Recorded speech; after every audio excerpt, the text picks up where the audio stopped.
Welcome to Starting With Podcast. I'm your host, Edward Shelton, aka Dark Logos, and this is the show where we look at the strategies, tactics, and mechanics behind the game of heroclix.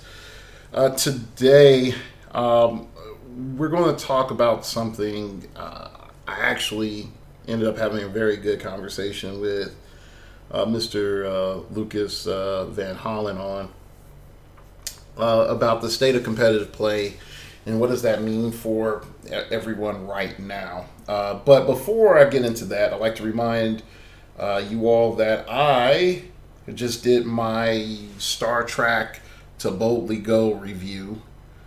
So go check that out. So go check that out first. Or actually, go check that out first and then come back to here.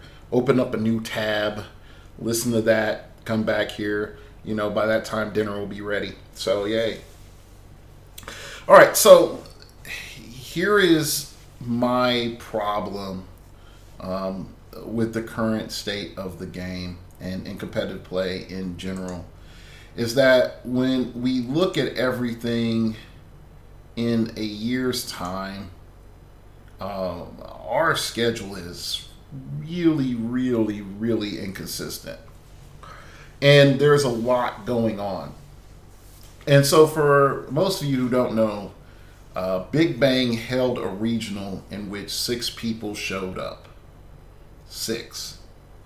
Now, I know one of my team members, 2 of my team members would have gone if it was on a different weekend, and they normally bring 4 to 5 players total in that vehicle.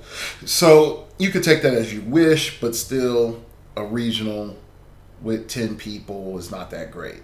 I also could say this, I've been at the Tulsa regionals and there were sub 20, the last few years. Really, the last few years it's been sub 20.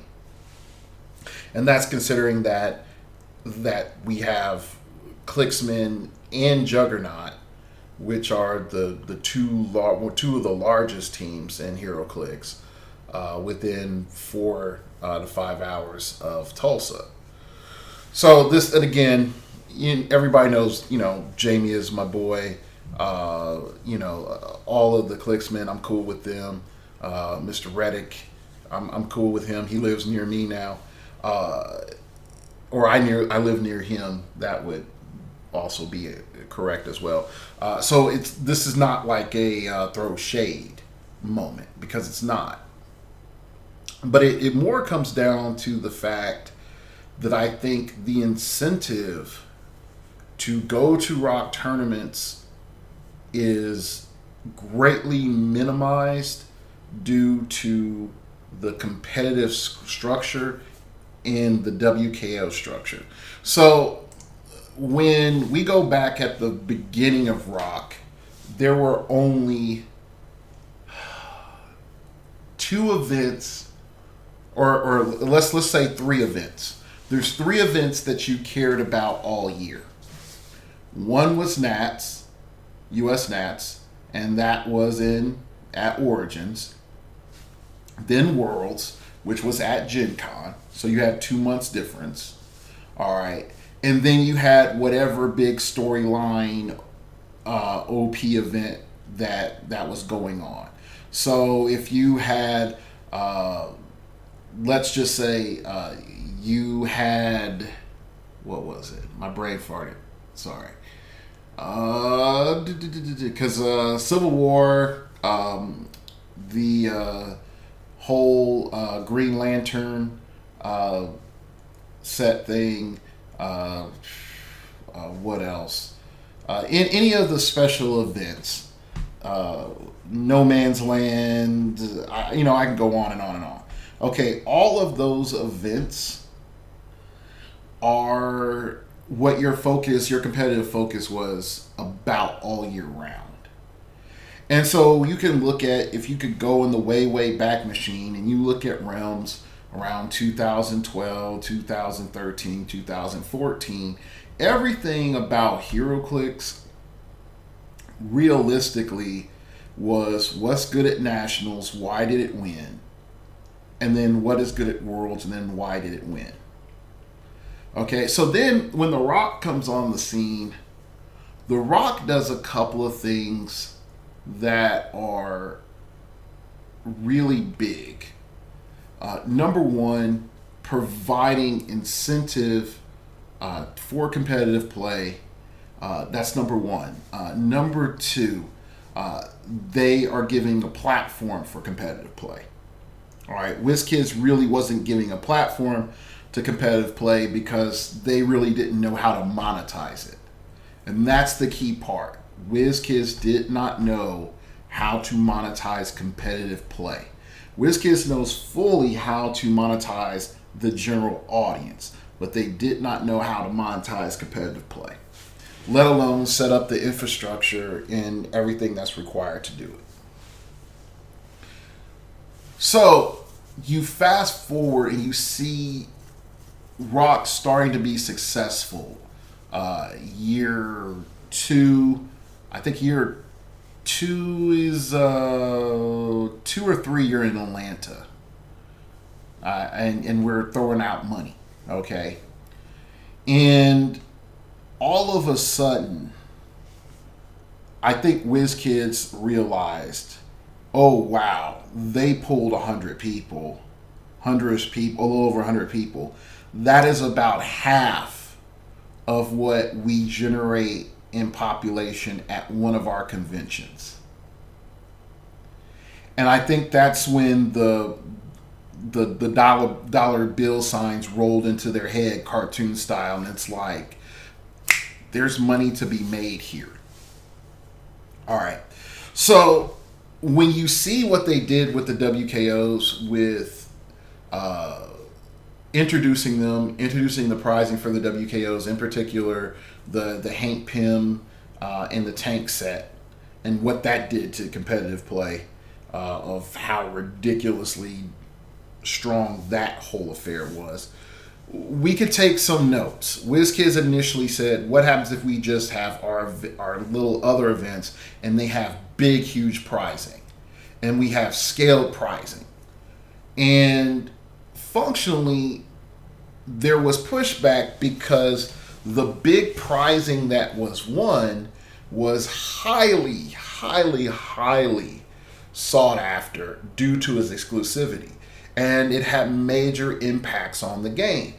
But you also have to ask yourself, is if those elements didn't have impacts on the game, would people go out to compete for those positions? I mean, for those prizes. So that's something to think about. You keep going, and you look at that year of WKOs, and it's ridiculous. You had prime sets and chase sets and all this other stuff that's handed out, and it's huge. And so people are going to these events, and so and they're cheaper by far than rock events, and you're starting to get 20, 30 people at an event, which is great. All right, so but we're looking at the schedule again. You were looking at in a year's time, you were looking at maybe about 15 to 20 SQs, maybe 5 to 6 regionals, and some standard, qualifiers here and there. And then I don't think the win a map thing was introduced yet. Okay, so where does Rock respond? Rock goes cheaper, pushes the win a map, tries to adjust the price of the kits, try to make them a little bit more competitive to what WizKids is offering. All right, and the problem comes in is WizKids is the Fed. They can print money all day long. Rock can't. Rock has to offer an incentive for someone to compete in Rock. And the incentive for a while was the points, and the points could be used as cash. And the points were sold as cash, as $1 a point, which was advantageous to rock, and was one of the few advantages that it had left. One of the few advantages that it had over WizKids in terms of competition. Now, fast forward a bit more. WizKids responds to, I would say, the prizing debacle, and tones everything the hell down. Everything. You're not getting con in your store type situations. You're not getting a chance to be the first to buy new LEs with, literally a pallet of turtle vans everywhere. All that's gone. Okay. What we end up getting is what we have now, which is, final prize gets a con exclusive. And everybody else gets these variant price support alternations of other standard figs that we already had, which makes it cheap for WizKids because all they have to do is redial. They don't have to resculpt. They just have to redial, which is just super cheap. Okay, so you don't have to make a new bust. Hell, you don't even have to do a new paint job. You just have to just put the symbol is different, the points are different, and all the stats, and you're good to go. It saves WizKids a lot of money. This response, I feel, was the thing that was going to drive Rock functionally out of business. Because the kits can't get any cheaper from WizKids and offer as much as they do. The Winamap is $50. Okay, but at the time, while this was going on, your map that you're winning is only good for rock competition. It's not good for anything else. And so what are you left with? You're left with a situation of I'm queuing, I keep misenunciating my words.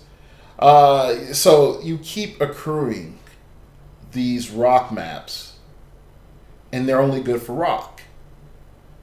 And if you're seeing fewer and fewer rock events, or you're seeing fewer and fewer people at rock events, which just, sort of lets you know, like, the venue is more likely not going to continue doing rock events, what happens? Is that map worth it? So when Rock and WizKids parlayed, and they came to terms with this, partial merger that, we heard about last year, there were some things that went through my mind. I was like, okay, great. Rock as an organization is still in play, and they now have a stake in the game. The problem that comes back is something new, which is neither have adapted for each other. And eventually there's going to be a schedule reckoning of who's getting what. So I feel like the problem right now is as best and as kindly as I can say it, we have we just have too much of an influx of prizing. Okay? We have too much prizing. So why is prizing an issue? And a lot of people will say, like, I like it the way it is. I was like, hey dog, trust me. I like it too. Okay? I like it too. But let's talk about it here. We have too much prizing. And let's look at it from the top. All right, so we start at the top of the introduction of the prizing at Nationals, and then you can say the stuff that's introduced at Nationals, sell it while you got it, because when you get it at Worlds, it's going to be half as valuable. Okay, so now you have prizing that's introduced at Nationals. All right, only a handful of people have it. The demand for it is high. You go into summer WKOs, in or summer states, you introduce some more of that pricing that was from nationals. Okay, cool. You go further on, and you go into Worlds, and let's just say like Worlds was at in December, like it was last year. Okay, great. Now you have the second round of pricing, and that's sort of harder to get, but you have mixes of stuff that came out before and the new stuff, and so WizKids really doesn't adjust well of making the pricing that's held out or thrown out is like 80% the new stuff and 20% the old stuff. So the stuff that's like on Schedule B, as we'll call it, is really more expensive in the long run because there's less of it out there. All right, so then they compensate for the Schedule B going into the beginning of the next year, okay, if we follow, going into the beginning of the next year, and then now you're starting to see some of that Schedule B pricing into your winter or spring WKOs. That satisfies fully Schedule B, and then you start back again at US Nats once again. Now, under that schedule, that's not bad. But then you have to think about in between the introduction of Schedule A all the way to the completion of Schedule B, we have how many rock tournaments, how many Winamaps, okay, that are also getting Connellys. Okay. And you start to see real quickly how demand is fulfilled very fast. And not only that, the incentive to try to go and get something at the announcement of Schedule A, or the initial production or release of Schedule A, or get something at the release of Schedule B, is not necessarily mandatory unless you're immediately doing competition, which requires such pieces. So if you deal with something like, let's just say Miles and Gwen pool, or not Miles and Gwen duo, okay? If you don't need that for competition, how long could you wait to get it? Like, you could wait a while. It's not mandatory. And since WizKids moved away from a collector mindset into play what you want mindset, the incentive to have everything is realistically gone. All right. And then at least let me rephrase that. The desire to have everything now because of scarcity is realistically gone. Outside of a handful of figures. All right. Now, take it to that next step. If you are Rock and you're trying to get someone that's teetering from that edge of being casual into competitive, and you're trying to have like that shiny little thing for them to get, what would that be? And one of the problems comes in is like if there's a big flood of Connellys, then what incentive does that casual player have to be competitive? What incentive does that player have to be better? I can be honest with you. I can be a relative scrub right now and bank more in prizing than being a great player. Now, note, I didn't say world champion. I didn't say top 16. I said being a great player. Okay? So that is a huge issue that WizKids may or may not care about. But Rock has to care about. Because you're losing the incentive for someone to plan and take off work to go to, your event or do all your honeydew crap that you married men have to deal with to go out and play. Okay? I'm free. I don't have to deal with all that. So, because of that revelation in my mind, it started to make sense why there's a decline in attendance at Rock events. Because a majority of the incentives have gone down, and I even seen some decline with the WKOs. And it goes back is there is enough pricing that just floods through the system that inevitably you're able to get everything for cheap or at least reasonable. Okay. Now, yes, not everyone has a mule from Worlds that's going to, bring stuff back at, super low, drug cartel prices. Okay, I understand that. I mean, and hey, my Canadian land friends, I feel for you. I give, 3 salutes to your struggle. Okay, but even with my Canadian land friends, y'all's mules are famous. So if you haven't learned networking by now, that's on you. Like, if I knew who Jason Collins was, I would send an email to him every year, and I would be like, yo, sir, I respect what you do. Here is 300 Canadian bucks. I want to sponsor this. I want to help sponsor you to get to American land. In return, I would ask that you bring me back the following, or at least if you can do this. Does this sound like a good idea? And I think Jason would say, oh, yeah, that sounds like a good idea. And so I think therein starts to become the issue.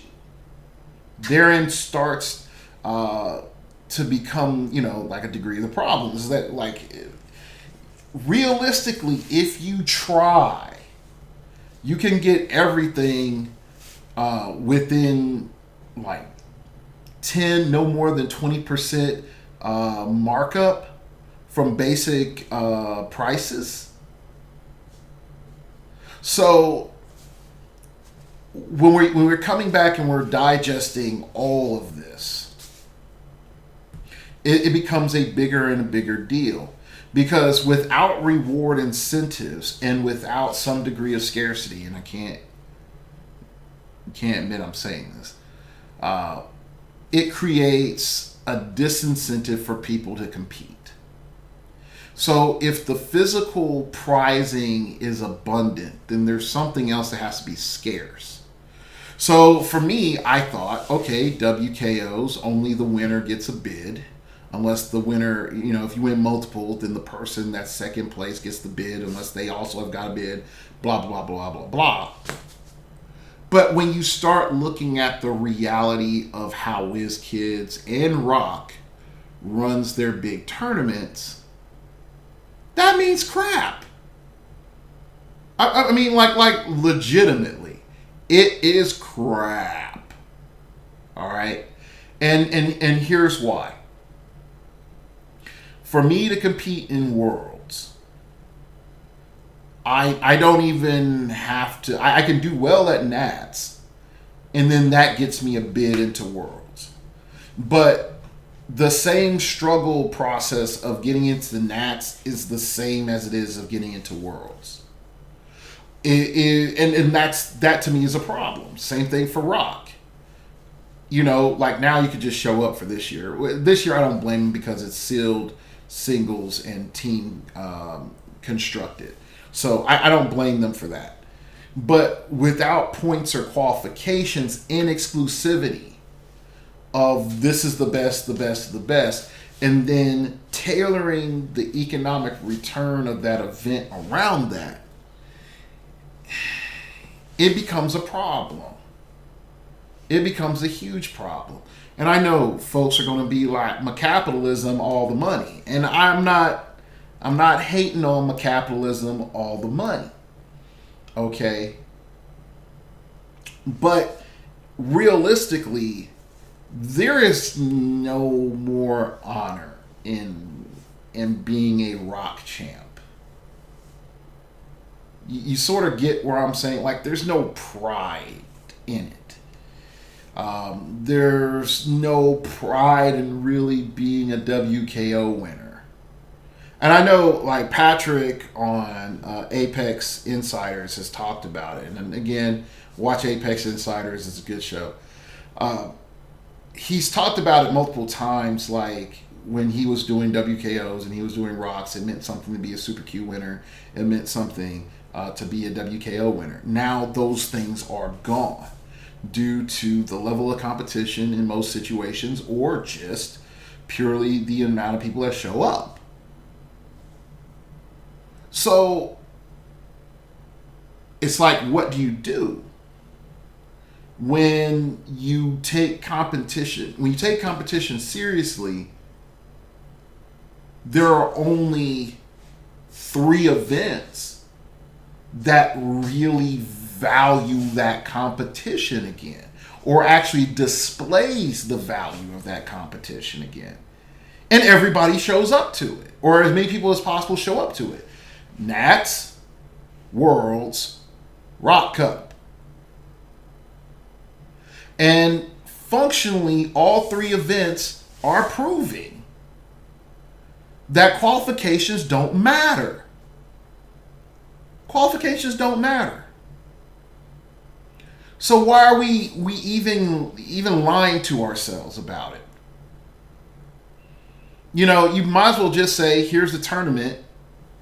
Forget this qualification BS. Everybody signs up. We break to top 32 or 64 or whatever according to the math. Instead of saying, oh, look, I qualified. No, fool, you just did well. And so you got in. You just skipped a step to getting in. There's literally no prestige. Oh, wow, we kept 35 people out the main event. Ooh, we really needed to have a pre-qualification to see who gets into the main event. Ooh, yeah. Now, if you want to say, like, look, you know, from a money standpoint, all those people pay an additional entry, okay. But even with Rock, you needed so many points to get in. And you functionally had it. So then again, you're back to, like, whose line is it anyway? You know, where the points don't matter. For Rock and for WizKids, the points don't matter. The amount of events that you went to really don't matter when it comes to getting on that main stage. Okay? And the joke is on us for the continual perception that the points, the qualifications, the this, the that matters. So I'll put this example. I have a teammate. I won't name. Actually, I have 2 teammates. I won't name their names because I don't want folks thinking I'm shaming them, or even though it's not. Okay, they have life stuff, and they couldn't compete all the time. They still did the requirements to be on the team, but, you know, they missed a WKO here and there, you know, and that's fine. And so they didn't perform too great. And so they go and they do grinders to get in. Okay? There's no shame in that. They do grinders and they get on the top half of the mountain. They don't break, but they're on the top 50.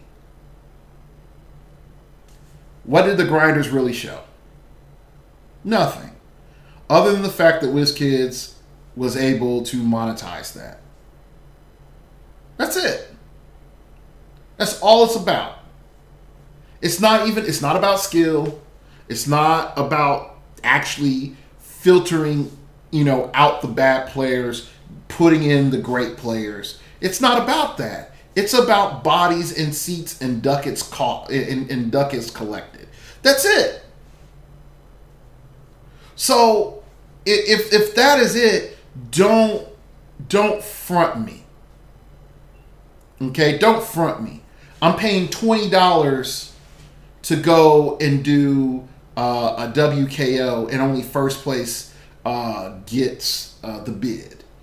Okay, how many am I going to? If I calculate that up, I'm better off going to Nats, just saving all that money, going to Nats, do the grinders, beat out of people in grinders, and then get everything that I wanted out that prize kit off of eBay. And I'll come out cheaper instead of going to 4 or 5 WKOs.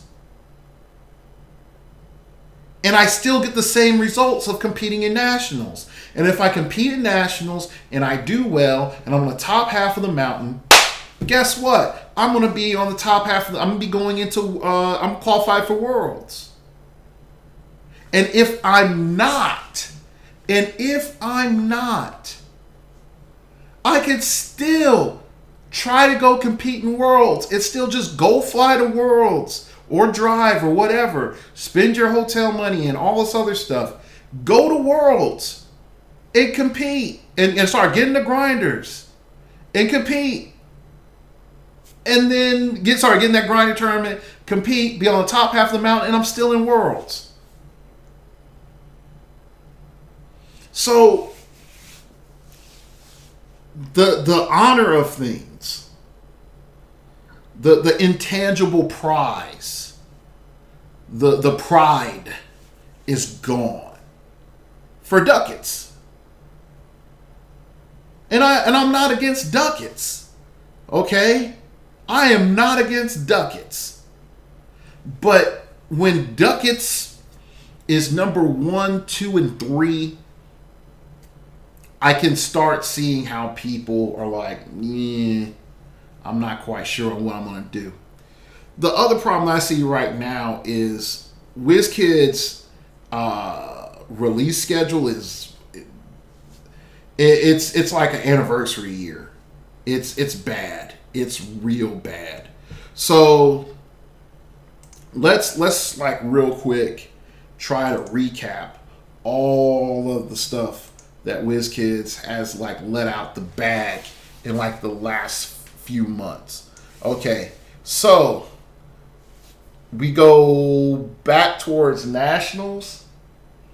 Nationals, that puts us at what? Avengers, Black Panther, Illuminati, and Rebirth. Okay, so yeah. So we'll top the year off. Let's start at the beginning of the year. So February. Okay, we have Earth X. Okay, then the following month we get Rebirth.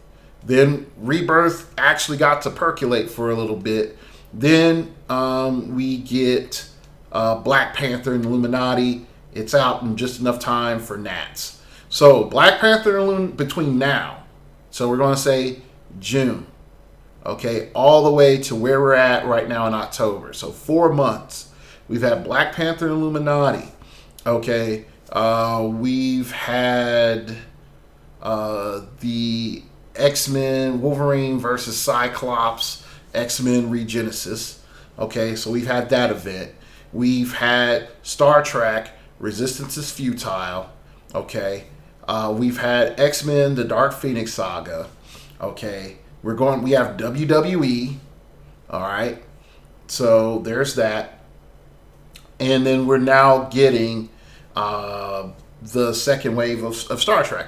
So we've got 1, 2, 3, 4, 5, 6 major releases in 4 months. And if you are buying any of this, how much money are you spending? So let's just go back and let's forget the fact that Rebirth was a straight hustle. Like WizKid screwed us on that set. Let's be honest, WizKid screwed us on the set. 99.9% of that set is crap. The only great things out of that set, looking at the long run versus like what I thought they were literally signaling. Prez Ricard. Okay, we can admit that was good. All right. I like the prize support, Mr. Terrific, Black Adam, Billy Batson, Shazam, Mr. Oz. And the rest of the stuff is mostly crap. You can argue for Shay the Changing Girl. Okay, I like her. It can be hit or miss depending on the situation. And you can make an argument for Murder Machine and Dawnbreaker, but they didn't really break onto the scene the way that I thought they would, or even I hoped they would. Okay, so let's get into the crunchy bits of it. All right, I buy a good chunk. I probably spend more on clicks than I should. No, I spend more on clicks than I should. Okay, this probably makes me one of the world's largest hypocrites to be as big of a detractor on heroclix as I am on things. Okay, you know, when you listen to Starting Over podcast, it's not all rainbows and sunshines, but occasionally, you know, to quote Richard Pryor, you know, you could get up and run some, you know, rub some sunlight on your face now and then. Okay, so that's the Two Below joke. For those who don't know. Anyway, so looking at Rebirth is crap. And then we get Power Set 1, which is Black Panther. And it's good. It's legit good. It's rich. It's full of all of the heroclix nutrition that you need.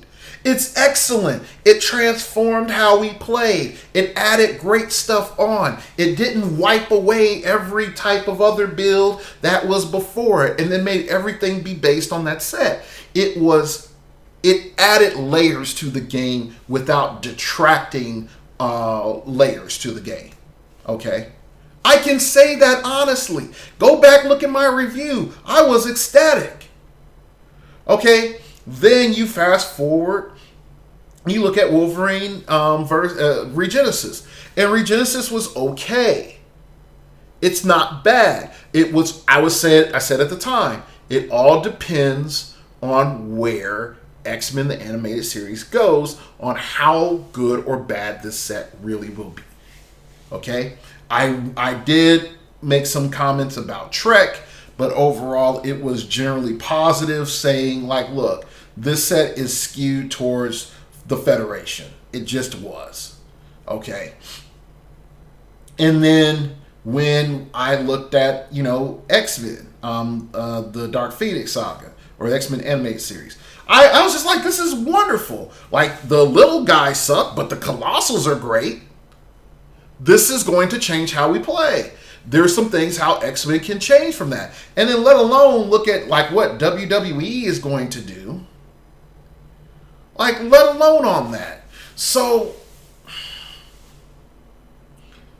you have all this stuff in a short period of time, and now you're going to tell someone, all right, I also want you to go out there and go to a tournament. I'm like, no. Like, I'll be honest, I spent $400 on X-Men and I still don't have everything that I want. I have Storm, and that's 100 right there. And I have I have 2 Sentinels, standard Sentinels. But a lot of the other stuff that I want, I can't get because the prices are so high. But I spent $400. Now, I know for some folks to be like, wow, that's a lot of money. And I'm like, it is a lot of money. But I want to put it into perspective. And I bought 2.5 cases of Black Panther. That right there was that was $300. It was almost $300. Okay. Now, and then I still had to go out and buy some stuff because I didn't get a Kobik. So I had to go out there and buy Kobik. All right. And a few other pieces. So Black Panther in all grand total cost me at least $400. Okay. Trek, fortunately, didn't cost me more than $100 because I bought some. Actually, no, Trek cost me $150 because I bought most of the stuff I wanted off of eBay, and then I tried to do my local store some favors, and I bought a bunch more. of the singles. Okay, X-Men Regenesis, between the two venues I competed in, that's cost me another $100. Okay, and then X-Men: The Dark Phoenix Saga, that's $400. That's not including what I bought in Stragglers. So let's just say in Stragglers I've spent $600. Okay, so I've spent in less than 4 months over $1,000 on product. And I'm probably a top 10% buyer, if that. I'm not in the 1%. Okay, I'm a top 10% buyer. So you consider all that. What incentive do I have to go to another sealed? What incentive do I have to really go out right now and high level compete if I am this type of player? And for me, it's like, okay, I lead a team. I want to sort of be on the cutting edge. I enjoy the games. I need to stay competitive so that I can help my teammates train. That's my motivation. If I didn't have that motivation and I'm just a rank and file member on some team, I'll be like, yo, man, I'm going to chill right now. I've spent way too much money and I still have WWE. To me, WWE could have been pushed back. Star Trek technically could have been pushed back. And those could have been, the things that you have for November and December. They could have been your capstones to the year, and that would have been fine. But I know we're going to get some other set that's going to come out. So when I look at the amount of product that's being being sold and pushed, let alone comprehended, I want to make that clear too. It's just too much. The incentive to go out there and compete for more and more little plastic men that really may or may not change anything is disincentivized. Oh gosh, I can't talk today. It's a disincentive to go out and compete. We just had Worlds. Some people's build up to Worlds was a month and a half or 2 months of extensive practice. And it's just like, nah, man, I'm going to chill. It's not that deep. And when you add in scheduling problems and WizKids, I'll throw shade at WizKids a bit. The inability to get events out and let people know 6 months ahead of time responsibly, it's a problem. It's a real big problem. Okay?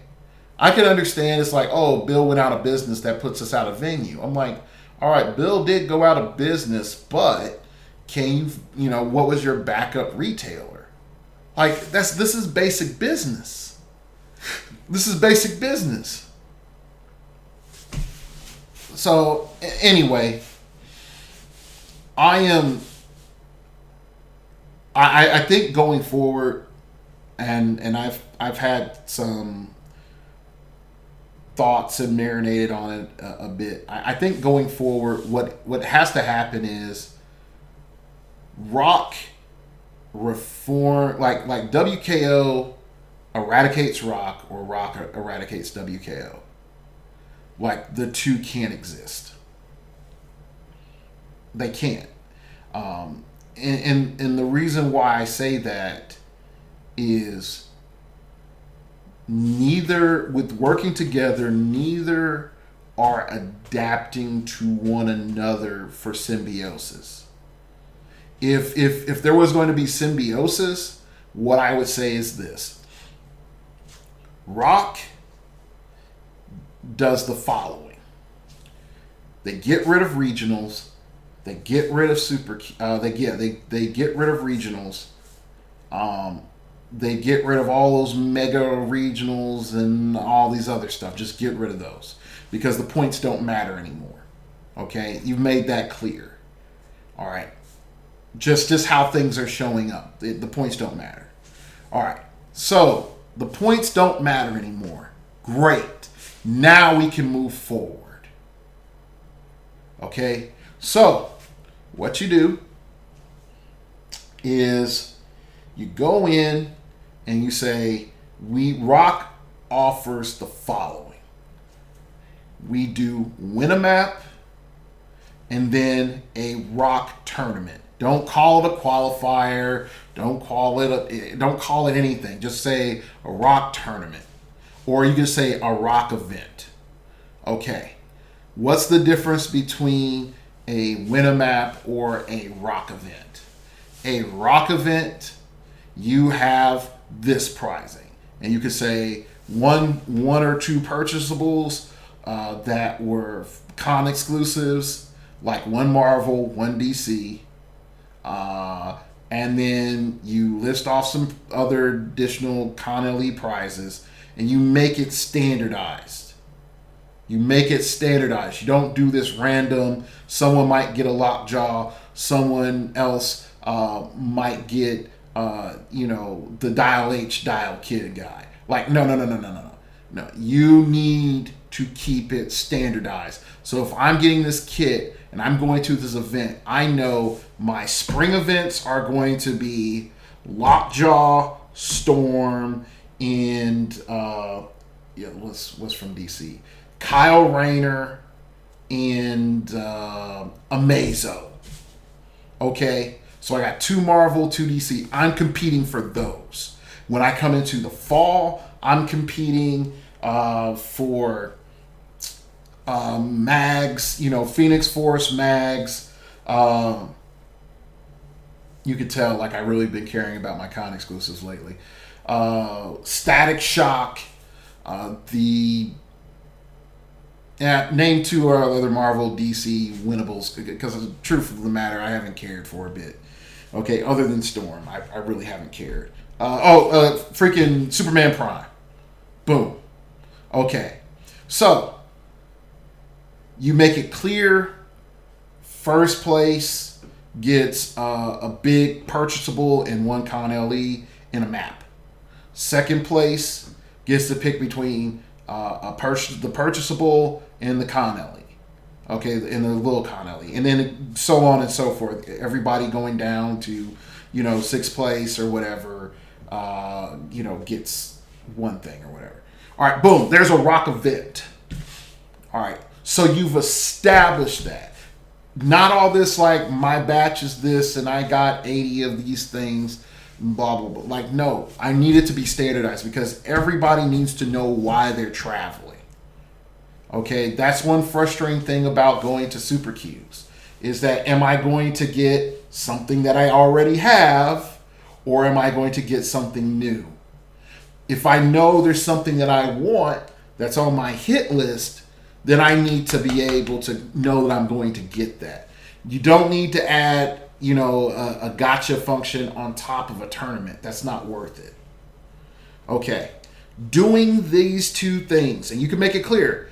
If you win the event, you are qualified for US Nats, and you don't even have to say you get a bid to Rocktober, because in all honesty, that's a bad idea. Just make Rocktober an open. Just make it open. That's all you have to do is open this year. It might as well just be open. And you just give a qualification nod to to WizKids, and you just do the paperwork. Now you can even say even more than that. You can do a Rock event, you can do a win a map, and then you still do states, so that you have some level of prestige. And you just have states be a map and a couple of Con LEs, and that's it. That's the prizing. It's a slight upgrade than a win a map, except this time the map has your state champion written on it. Boom. Okay, cool. There you go. This way, everything is inexpensive. Money still is going to a Rock. The venue is not killed for low turnout. Okay. And more importantly, uh,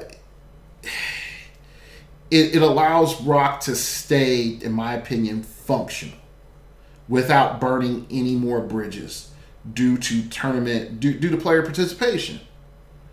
Okay? WizKids. If you want to maintain symbiosis with The Rock, here's what you need to do. Number one, freaking plan a year. Plan a freaking year. Do that. You've been doing this for 3 years. Plan a freaking year.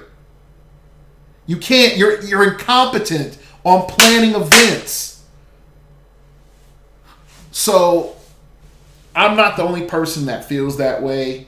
Every other podcaster at some point in time has commented about WizKids' event planning ability. And I think it's either not enough competency or too many fingers in the pot. So y'all need to figure out which one it is, WizKids. Okay? Number 2, make marquee events. Make marquee events. Okay? So, your marquee event is Worlds. Your key marquee event is Worlds. Your second key marquee event is Nationals. Okay? And then you can say, what does a marquee event have? It has all your con exclusives. It has this. You have this type of things that can happen to your ranking for a team on your world ranking and the quarter rankings. You have rewards that we're going to send out to, the top 3 teams or the top 4 teams that, perform well at Nationals overall in the win and stuff like that. You could try to compete against the people that are at Worlds, right now. They're getting bonus points. How many standard points is your group of 10 guys going to do? Give us something to freaking care about.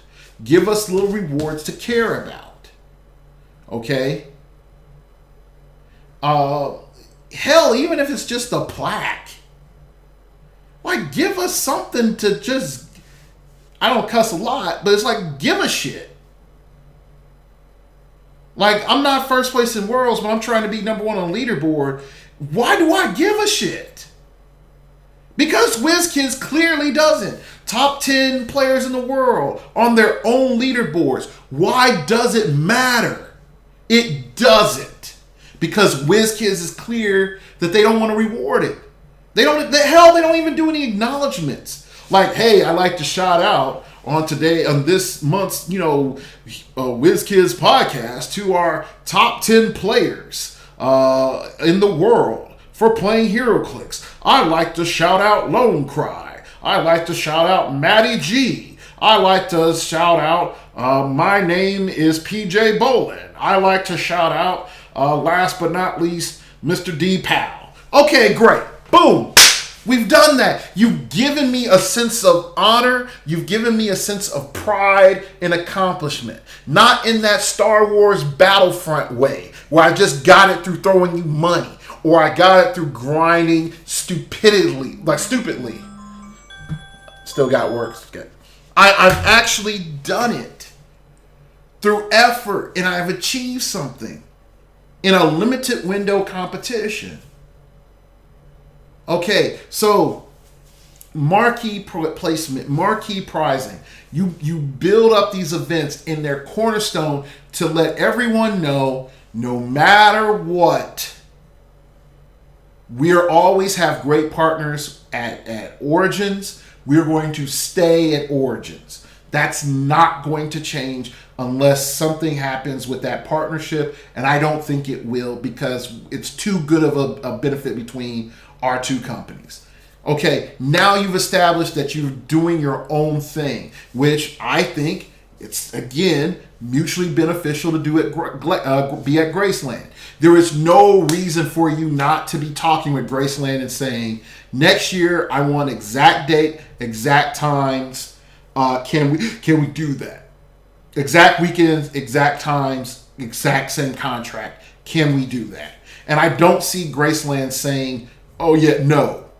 I see Graceland saying yes. And hell, if you want to set a 5-year contract for the first weekend in September or the second weekend in September, is always going to be HeroClix Worlds is here.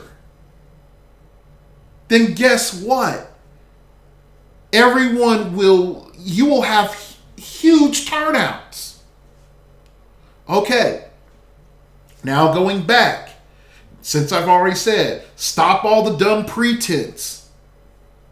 Stop all the dumb pretense about qualifications matter, because you've already proven to me that you don't care by how you operate your tournament structure. You've proven to me you don't care. Just flat out make the general qualification for singles $10 or hell $5, and you will make more money than you did off of grinders or even the micro tournament. Because everyone pays. Everyone pays. And it's not like it's Origins where you have to give a percentage back to Origins. This is 100% cash money in your pocket.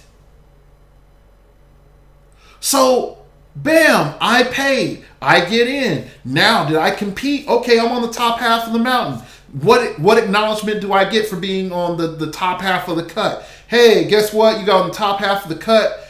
You're going to get this many points on the win. You hit top 32, you get a random con LE. You get to top 16, you get this stuff. Top 8 this, top 4 this, finals this, champion that. Boom. All of them get scaling win points and stuff. Hell, you could just say the top champion gets 100 win points just on top of everything else.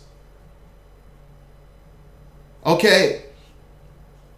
So you do that. Get rid of the following: fall WKO, winter WKO, summer WKO. Get rid of all that crap. Get rid of it. Get rid of it. Get rid of it. Okay? Rock becomes your standard tournament. That if people want to do extra tournaments, it's Rock. And you can make a rule or a listing that only so many Rock tournaments can happen in a month. So you can say no matter spacing or within a nation. Look, in the U.S., only 6 Rock events can happen in a month in terms of like their events. Okay, boom. And if you want to keep with the qualification silliness, you have to win the event to get the qualification. All right, great. But we already know qualifications really don't matter because you're always going to offer that preliminary. But again, if we're reforming everything and we're getting rid of all the little silliness, then we just say, hey, look, here are our 2 main marquee events. We're doing that. Then we're going to have in your store bonus support, and we're going to have more story events, not storyline OP kits, and sorry, not storyline OP sets, but just hey, guess what? We're going to have an event. We're going to have our summer event. We're going to have our spring, summer, and fall events. Okay, winter is iffy. So you have those 3 seasons, and you say our spring event. Here's our spring package of additional prize support, and it's all themed off of this storyline. If you want to do something based off that storyline, feel free. This is our standard prize support. Here is our premium prize support. This is what we are going to offer. Boom, go into summer. Here you go. Say, here's our standard prize support. Here's our premium prize support. Here's a storyline if you want to go through it, or the scenarios that we've made. Boom. Here go into the fall. Here's our premium prize support. You divvy out these months. Each of these prizes are going to be legal. This one's going to be legal this month. This one's going to be legal that month. This one's going to be legal the next month. Boom. There becomes still this pay incentive for Whiz Kids to still send out kits and make more money. And make more money. Because even with the premium price support, you could just be like, premium price support starts at $75. Now those prizes are more valuable. You'll see people hankering to get to those events. That gets people to local stores more, which does more for selling product and getting store health up, which is WizKid's main concern, is WizKid's main benefit.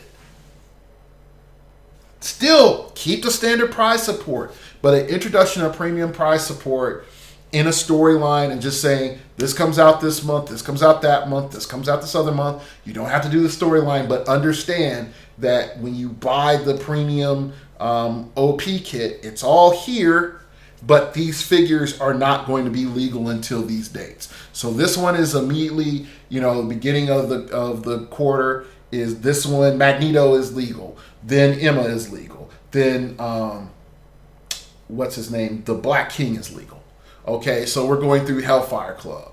All right, then the next one is DC. So first off, Superman's legal. Then Wonder Woman's legal. Then Batman is legal.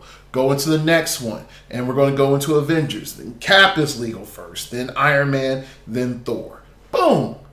And you can even say with the premium price support, they're a little bit more stout. They're a lot more high-keyed or high-tailored for theme play, benefiting keywords, specific keywords, more. Not just like, all the prize, the premium price support works well with each other. You could, but limiting them to just working with each other is poor design in my theory. And also in my opinion. So saying like, hey, here's this Magneto. This Magneto is able to give all X-Men +1 attack, +1 defense, all characters with the X-Men Brotherhood, and you might say like Alkalites, are within 6 squares of Magneto. They get +1 attack, +1 defense. When you can say magnetic bubble or magnetic force field, and then you can have the Emma Frost say all opposing characters within 6 squares. All opposing characters that are within 6 squares get -1 attack, -1 damage. And then you can say to Black King with his keywords, and you can have Hellfire Club, and the Magneto also could have the Hellfire Club, and you can just say Black King ability, which says for every opposing character within 6 squares and line of fire, Black King. For every opposing character within line of fire, reduce Black King's damage taken by that character, minimum 1 damage taken. Boom. This cannot be outwitted or pulse wave. Okay, great. So now you have this premium pack. I know right there, tons of people would love to have that Black King, or love to have the Emma, or love to have the Magneto. And then they can sort of work together. It's like, oh, look, I play all 3 of them together. They also, can help X-Men or help mutant. Well, not mutants, because mutants isn't a keyword anymore. But you start to see where I'm going. And I feel like this would actually generate WizKids way more money and save them way more money than what they're doing with WKOs. It's just a lot less hassle, because then you just have Diamond and Alliance send everything out to all of your stores instead of select stores. Oh, do they want to buy premium price support? Boom. You're bound to sell more premium price support than you are WKOs. If you were able to just buy WKOs, you were bound to sell more. And it's pure profit, and there's little to no risk. Because if the product doesn't move, the store puts it on eBay and makes their money back and then some. So, if if WizKids and Rock don't get their act together, WizKids inevitably will crush Rock. The negotiating leverage is firmly in WizKids' favor, definitely after Worlds, and what's happening with Rocktober. It's firmly in WizKids' favor.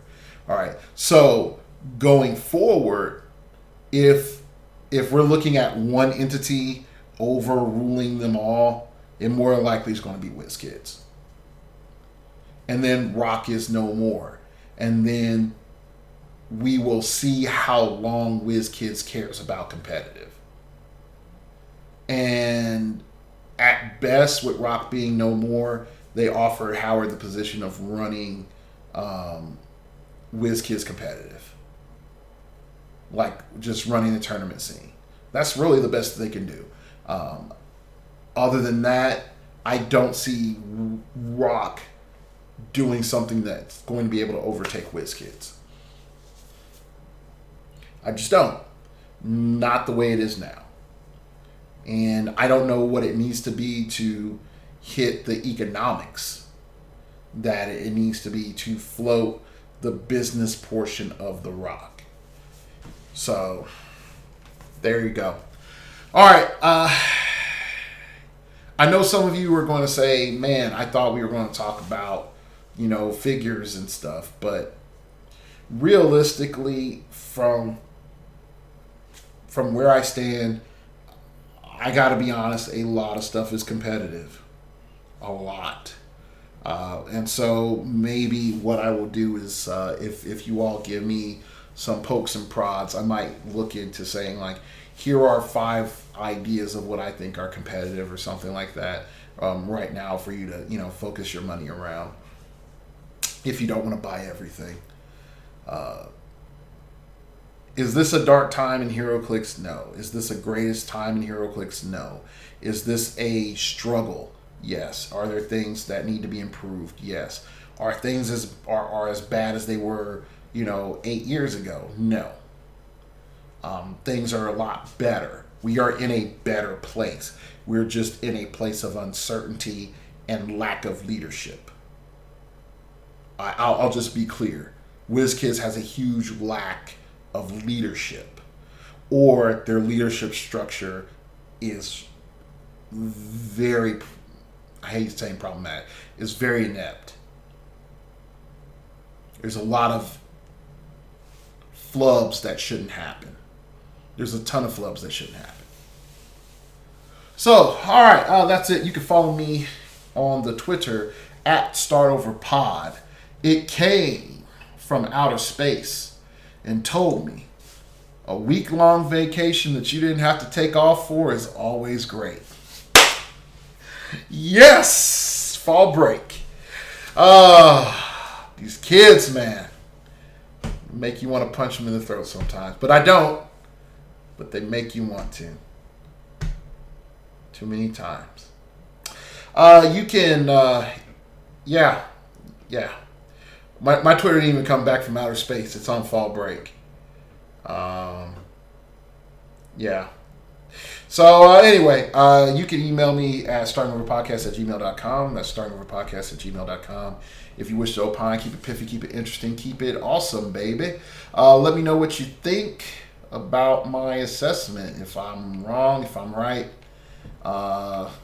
should I stay? Whatever.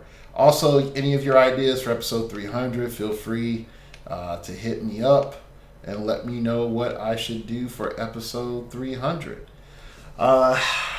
Yeah. You can donate to the blog at donate to the show through startingoverpodcast.blogspot.com. If you wish to opine, keep it piffy, keep it interesting, keep it awesome, baby. And I completely messed that up, but that's okay. I'm keeping